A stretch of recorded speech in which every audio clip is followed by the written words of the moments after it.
Okay, so let's be honest. When the fixtures came out and they were drawing teams together, and we saw Atalanta in that group, and we thought, oh my God, maybe they can do something here. And you thought with their style of play, with the way that they love to attack, in many ways it was just fit for Europe. And here they are. It was obviously going to always be difficult against Manchester City and their billion-dollar squad, but they started off so well, Atalanta. They even managed a goal, even though Papu Gomez wasn't at his best, even though there's no Duvan Zapata because he's injured. And you just looked at Atalanta and you thought, is there a possibility? Like, am I going to delude myself?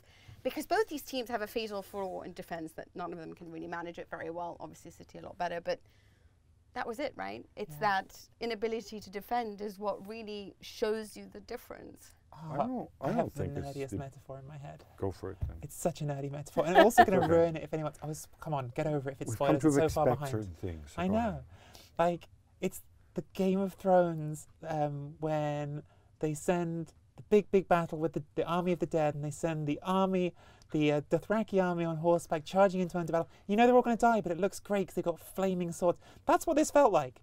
You knew that Atalanta sooner or later were going to get ripped apart.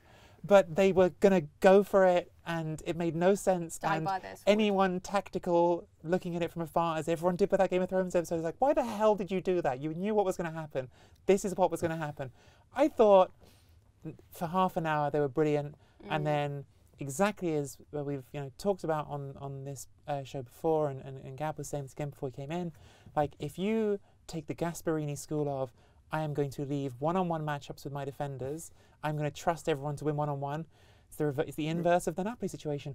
If your players aren't as good as theirs, and they aren't, when especially at the back compared to what City have, you're going to get that result. Well, especially because I think, in some ways, this was a game where by playing Rodri and Fernandinho at the back, you're actually better off than playing real defenders at the back, because you know that they're just going to be in one-on-ones all the time and not one-on-ones at pace. So it's kind of an ideal situation. I mean, this was the one team in the world that you really can't play that way. But, I think Gasperini saw it as a free hit. We lost the first 2 games. We've probably made mistakes there, and that's what cost us. This one, we're away from home. Let's just do our thing, see what happens. We were always budgeting for a defeat here anyway. And, and eventually, you will get ripped to shreds playing that way against Manchester City. Yeah. You cannot do that when there is such an imbalance of talent. You have to find other ways of playing. Yeah. I'm going to say this to you because it was something that someone said to me, and I thought it was an interesting thing, and it's obviously a very Italian question, but when you know how Atalanta is going to play, and you know obviously that they don't have the money to buy the kind of squads that compete on this level, would you say in that case you hope 4th place or 3rd and 4th will be occupied by teams that can do a little bit more in Europe than what maybe Atalanta can? I wouldn't agree, because I think Atalanta should have won their first 2 games. Well, they were very bad in the first game. But they were very bad. I'm not. I'm saying like those are 2 winnable games. Oh, yeah. The second game they probably deserved to win, and threw it away. And it's deserved. It's their fault they threw it away. The first game, they didn't show up properly. Yeah. But I'm not gonna. I think you have to stay true to the way you play. It doesn't do you any good to be one team in the league and be a totally different team, especially if you're managed by Gasperini. I agree with that as well. I think that whilst on the one hand I look at this and think this was the inevitable outcome, I think if you'd completely tried to denate your team, you could have lost just as embarrassingly and not even had that sort of glorious half hour when you actually had some fun. There is a middle line, yeah. We don't have to go all out attack in every single way and be like so true to our identity. You can't.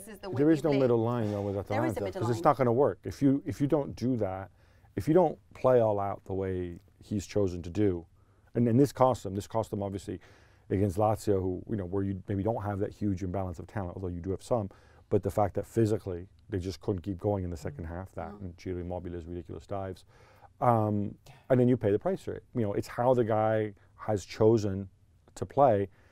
I think if you adjust it, if you play a little bit further back, if you don't have that same intensity, then teams are just going to pass around you, and then you're done. If you have to press in that style with that system, you have to do it that way. Thanks so much for watching ESPN on YouTube. And for more sports highlights and analysis, be sure to download the ESPN app. And for premium content and live streaming, subscribe to ESPN Plus.